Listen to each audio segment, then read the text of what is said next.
Thank you so much for joining today for our webinar. This is Identity Management for Attack Prevention, and we're looking forward to hearing from some subject matter experts today on this topic. My name is Jason Moody, and you may have heard from the accent. I am based in America. I'm based in Austin, Texas, and I am the PAM PMM for One Identity, and especially for our Safeguard product. And so we've got a couple panelists with us today. I have Stuart Sharp and Alan Radford, and I'd love to get some background on each of these folks if they could join us real quick. Alan, do you want to tell us a little bit about yourself? That's great. Thank you, Jason. Yes, so my name's Alan Radford. I'm part of the global field strategy team here at One Identity. 15 years in the industry. I cut my teeth as an identity implementation consultant down in good old Perth, Australia.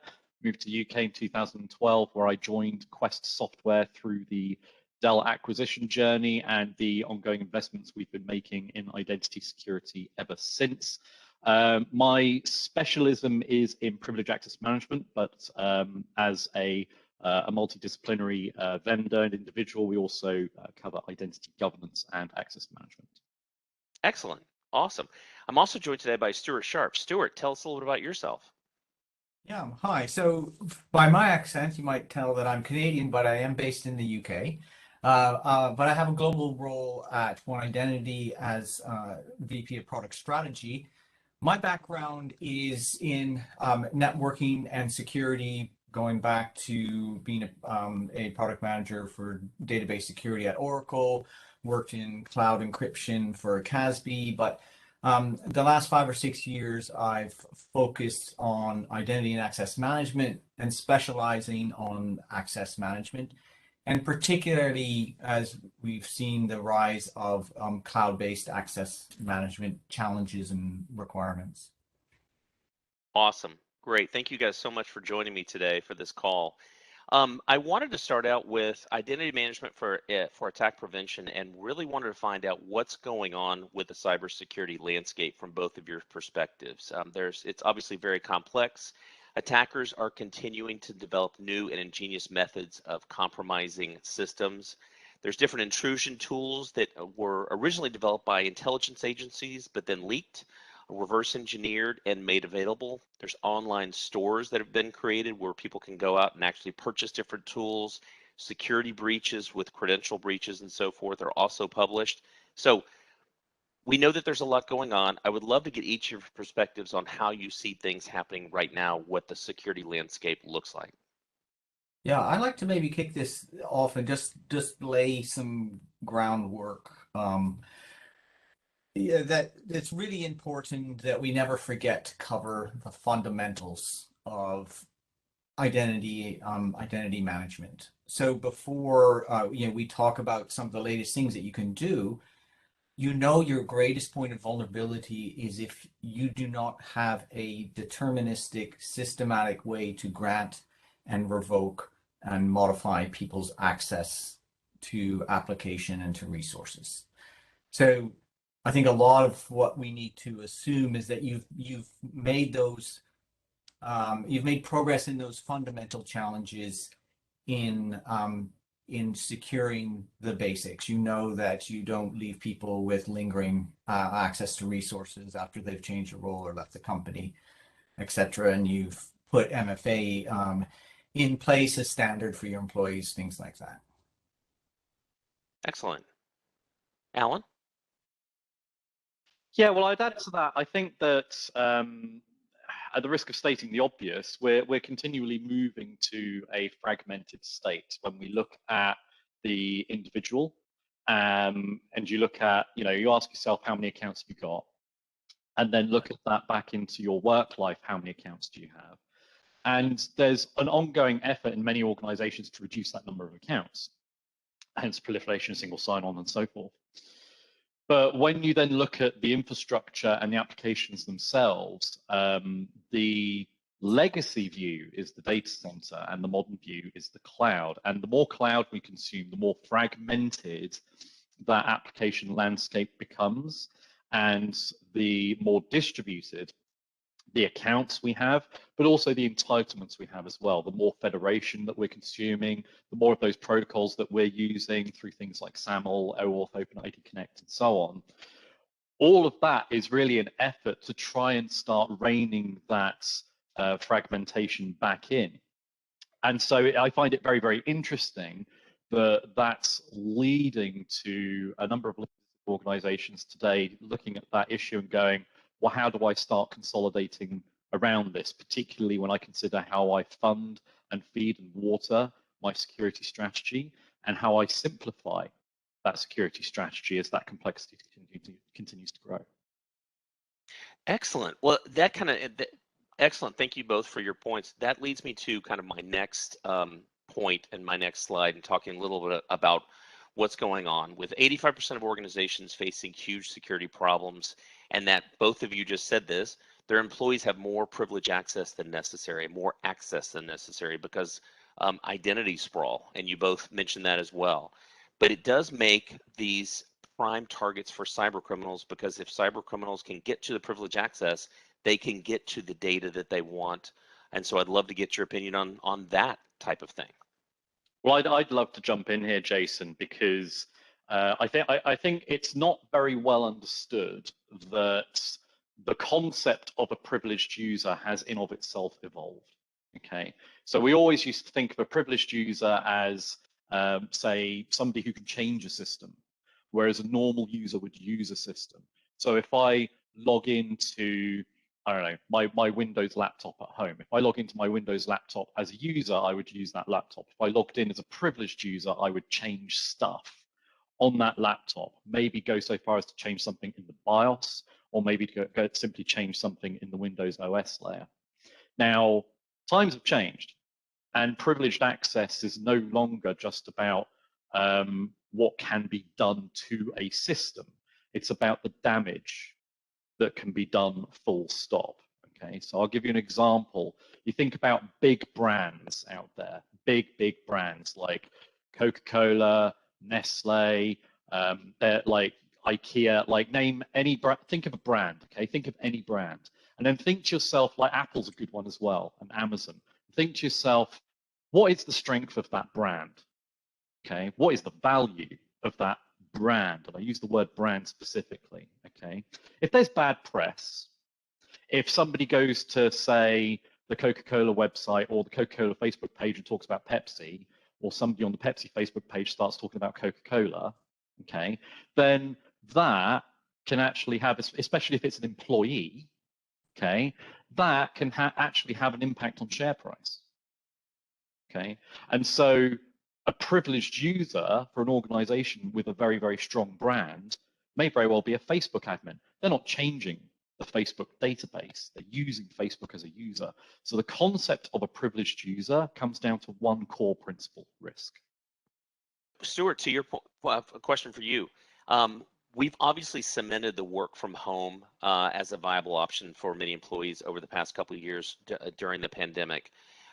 There's been a lot of budget cuts and with organizations, and massive attacks going on with systems toward mid-market. Tell me about what you're seeing and what you're hearing from our customers on your side. Yeah, well, I was at a conference in Manchester yesterday, and I was on a panelist discussion about the concept of zero trust. What does it actually mean?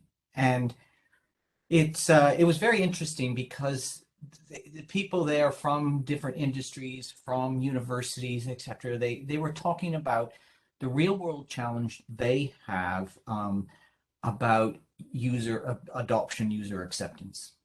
And I think that the point that I would make where we're at now, both in terms of the state of business and the IT landscape that they have now and are currently continuing to adopt, and the technologies that are available, certainly at One Identity, to actually not only improve security and reduce that risk, like Alan was saying, but to also improve user experience.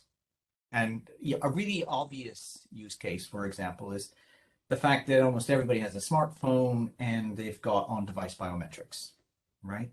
So now you can give people a passwordless sign-on experience where they have to do Face ID or, fingerprint on their phone. It kind of wraps in that concept of MFA, secure access, but you can actually skip the whole step of using your password altogether. So you can address by using the technology that's available, you can both reduce the risk but also improve the end user experience. And that's what the work from home shift, it was already happening, but obviously there was a sudden shock to so many businesses had to suddenly make it happen overnight. And that kind of user experience really became paramount. That was the friction that meant the difference between success versus a lot of inefficiency and friction in the business.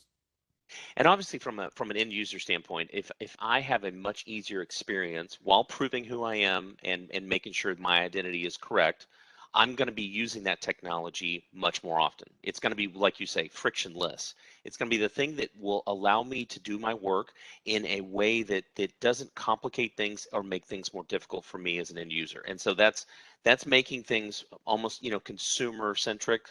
I hate always saying that, but it's one of those things that's been around for a very long time to make things easier for end users to use. Yeah, absolutely. But I think we have to have the mindset that tighter security does not mean worse user experience. They have to go hand in hand. Improve user experience, improve security. Excellent. Great. So I wanted to move to another thing, which is there's a lot of different systems out there. There's a lot of different security that was put in place over the years. Essentially, the 1.0, I had to have this point solution and this point solution and all these different things to try and fulfill some of these security gaps that I'm finding as attackers, we mentioned, get more complex and they start going after critical systems.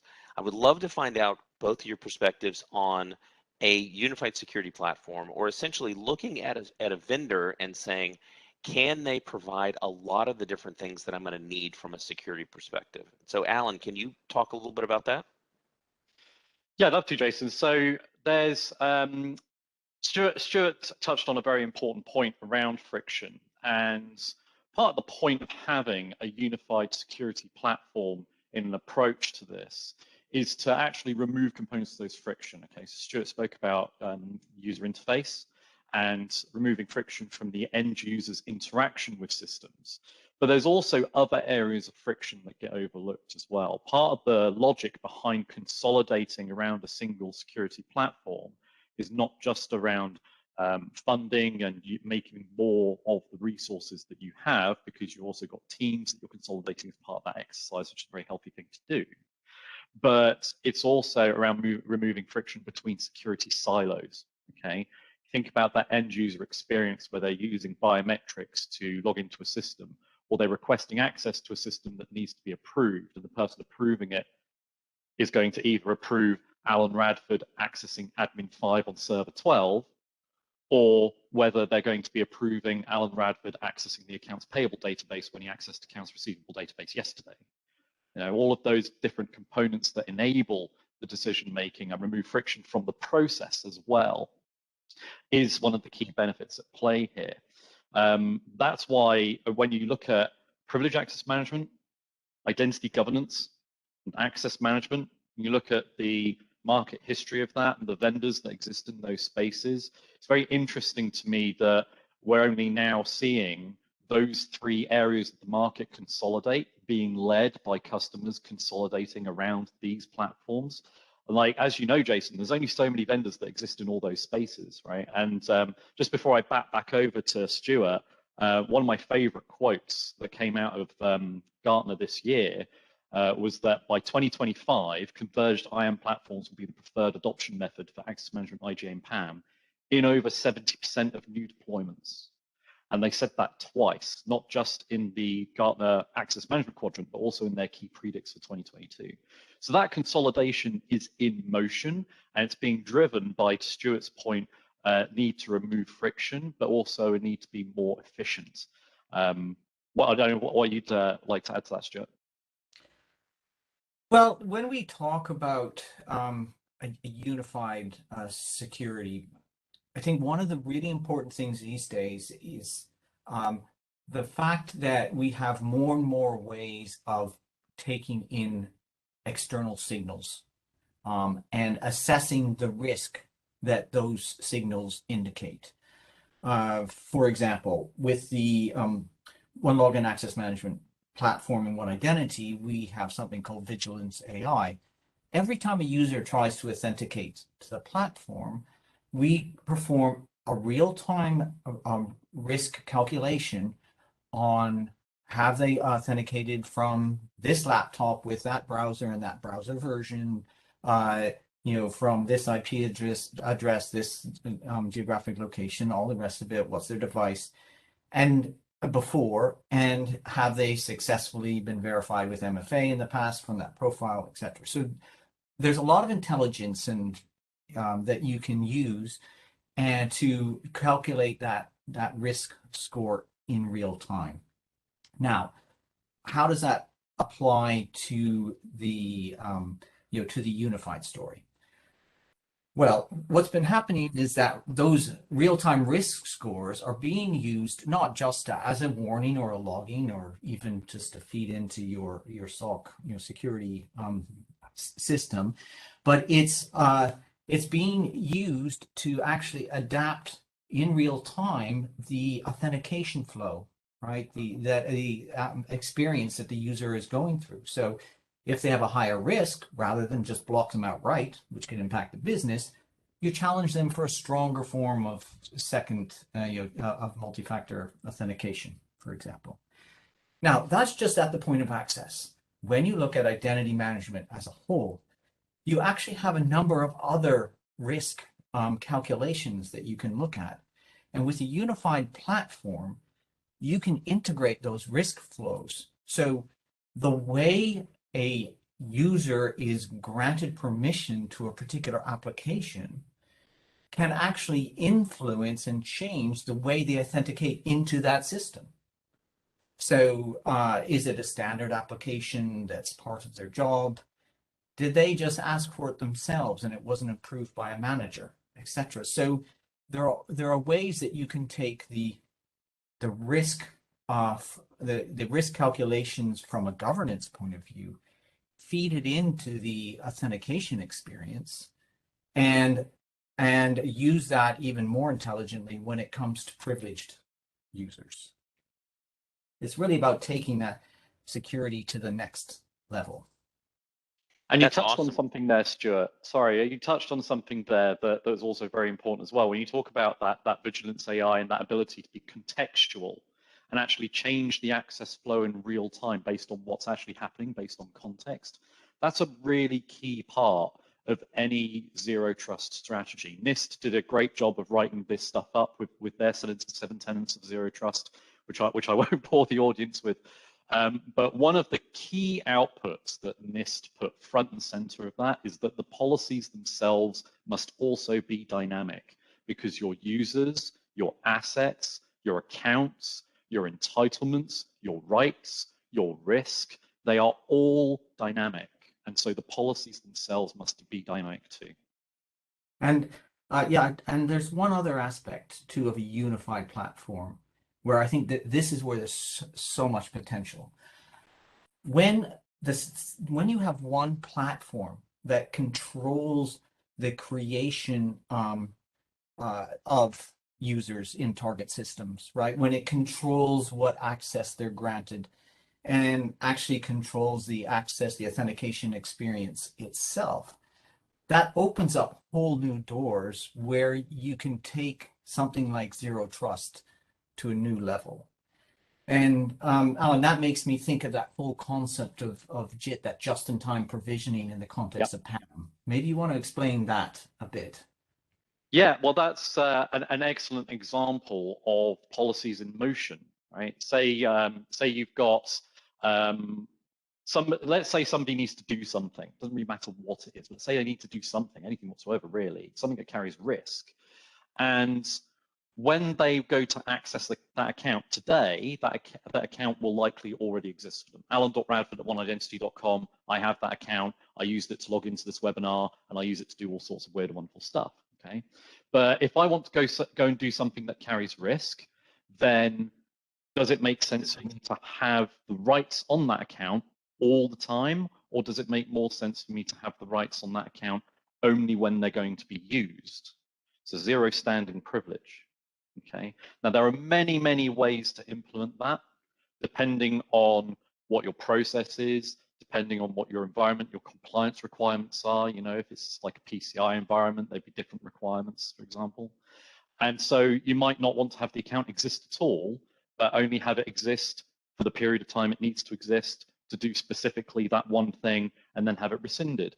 A lot of customers out there look to GRC and ITSM to actually drive some of this as well, and plug that in to a broader platform. One of the core areas of a unified security platform for us, Stuart, is to actually have a just-in-time flow wherever possible, so that we're not just relying on the access management flow being dynamic, but also where you've got all of those entitlements at rest. Okay, because you've got access in motion, you've got access at rest. All of that access at rest is very much addressed by that just-in-time approach. Wow, that's great. So it's interesting. So we talked a lot about the threats. We've also talked about kind of what's going on in the industry and about a unified approach. From your both perspectives, I'd love to get your opinion on where someone starts, because obviously there's a lot going on and there's a lot of technology that can be put in place to help mitigate some of these security risks and get a better security posture. Alan, where would you start? Where would a customer start? I would say start with where it makes sense for you to start, which is like the easy way out. But let me give it a couple examples, right? So there's a customer that I work with, and I was talking to Stuart about this earlier actually. There's a customer that I've worked with who have a lot of factories around the world, and a large component of their revenue calculation is factory output. Basically, the more productive the factories are, the more they're satisfying their supply chains, and the bigger the revenue. Okay. Now, all of the time those factory workers are not able to log in, or all of the time they're not able to use equipment, that has direct impact on the productivity. And so for them, the dials to tweak are very much, well, if we have attrition and we have an onboarding process, the speed at which we get them access to what they need has a translatable effect to revenue. Okay, there's a direct equation for it. And when we then look at that through the lens of, well, what about the risk they're carrying with what we give them, and how dynamic does that need to be, and how much cloud are we consuming as part of that, and how much of that cloud consumption is driving that need to be more dynamic, that's where it becomes a good place to start. Okay, because then that will be driven by a leadership vision. Now that's a more business orientated example. There are other examples where, when you look at the more tangible things at the baseline, where you consider things like we have a customer in media, for example, and a lot of their IP is around some of the images and things that they create and how they protect those. Now, you could be reactive, okay, and you can wait for some of that to turn up at a competitor, okay, or you can protect it today. And so you've got a difference between organizations that are being proactive, okay, and using it to drive an existing initiative, and you've got other organizations who are being more reactive. And unfortunately, the companies that are being reactive tend to end up in the media. Yeah, and Stuart, research shows that 70% of more complex programs don't actually reach their stated goals. And I think I understand from some of this research that the pitfalls could be lack of employee engagement, inadequate management, support, things like that. Tell me from your perspective, you don't want to fall into the pitfalls side, but where would a customer start if they're looking to implement some of these security features? Yeah, I think the concept of, oh, I've got to do a rip and replace. I've got to boil the ocean. That's a very dangerous approach to take, I think, in general. In that, and as well, the products that you have available today, they're, so particularly thinking of cloud-based, SaaS-based products, identity as a service, an IDaaS platform.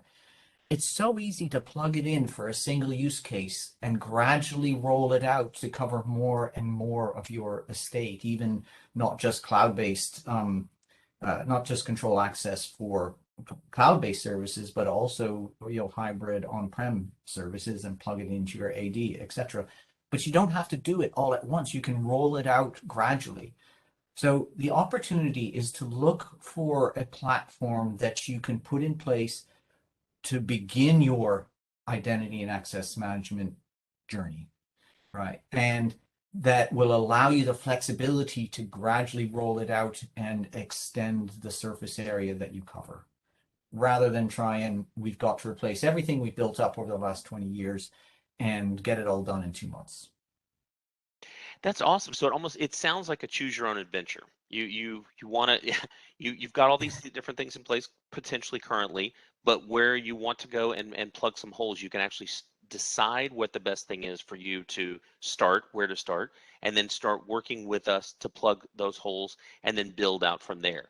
And since there is a unified identity security platform where we're able to bring in all of these different security features, and Gartner says that's where customers are going to start, this sounds like a really good place for customers to get involved with us, ask us questions, and then start building that thing out and moving away from fragmented point solutions to a place where they can achieve more integrated technologies, so forth. I'm Yeah, and I think summarizing. Hopefully, I'm hitting that right. yes, but I think it's important for people to realize too, we're not just talking about improved security or even improved user experience. There are huge efficiency gains around the automation that comes with this type of platform, right? So you're actually meeting multiple objectives, reducing the IT administrative overhead while achieving your security goals. Excellent. Awesome.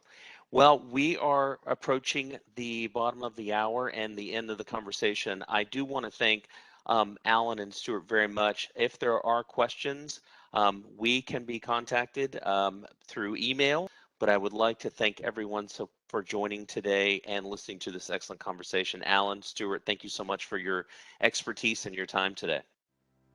Thank you. Pleasure. Thank you. All right. Have a great day.